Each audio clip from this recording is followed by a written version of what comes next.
Hey there, gamer guys and gals. Today we're covering Red Cape Knight, and it's brought to you by Magnific Studios. I don't know if we've ever covered any of their games before, but this is on the Windows PC as well as Xbox Series S, X, and Xbox One, I believe, as well. And it's $4.99, and you play as a knight with a red cape who's been summoned by the king to eliminate, evil monsters from the castle and take it back. It's a pretty simplistic idea. You're basically just trying to get, through each of the 30 levels while avoiding traps. Your red cape gives you the ability to double jump as well as do a dash. And you also have a sword. It starts off fairly simple, but it does get harder as it goes, which I thought's pretty cool. It can get pretty tough at times. If you die, there's checkpoints along the way.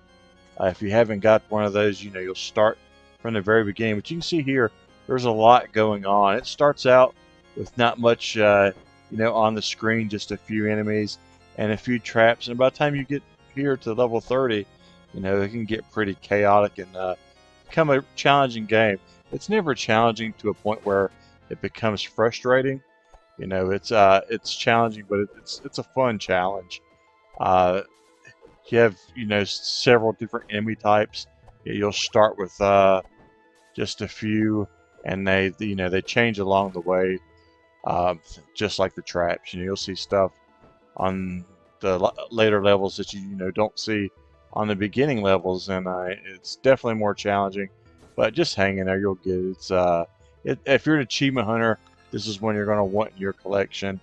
It's a pretty easy 1,000. You just have to beat the levels. You can see here, it can get tough at times, but the levels are short, so if you die, you don't have to go too far back, and you'll get it the next time through. I think it's definitely worth $5. It feels like a steal at $5. I had such a good time with it. I think the soundtrack's really good as well. I like the pixel art. I like, the different enemies, how they look and stuff like that. I like the challenge. I thought, it provided a pretty decent challenge, but it didn't piss me off either. It's cool how it has the checkpoints you see right there. If you die, you'll just start right back there. And some enemies take different amounts of hits. Like some you have to hit twice. Some you just hit once. So you might get killed a few times, just not knowing that. But I don't want to show too much of the game because there's only 30 levels in total. So I just wanted to show just a few to do this review. If you like platforms, I think this is one you'll want to add to your collection, especially if you're an achievement hunter. It's not one that I think you're going to play, over and over. I think it's probably a one and done.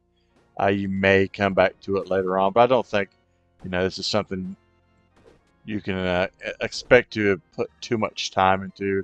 It's one of those you're going to spend a good evening, after school or after work, and you're going to have a good time doing so, and then you'll probably just uninstall it, and you probably never play it again.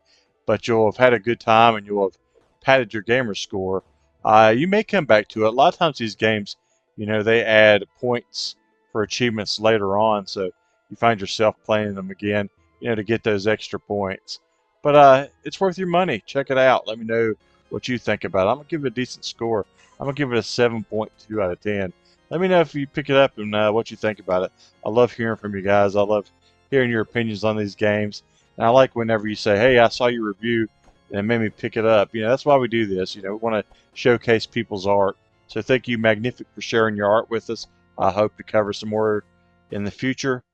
But until next time, guys, thanks for support as always, and see you in those leaderboards.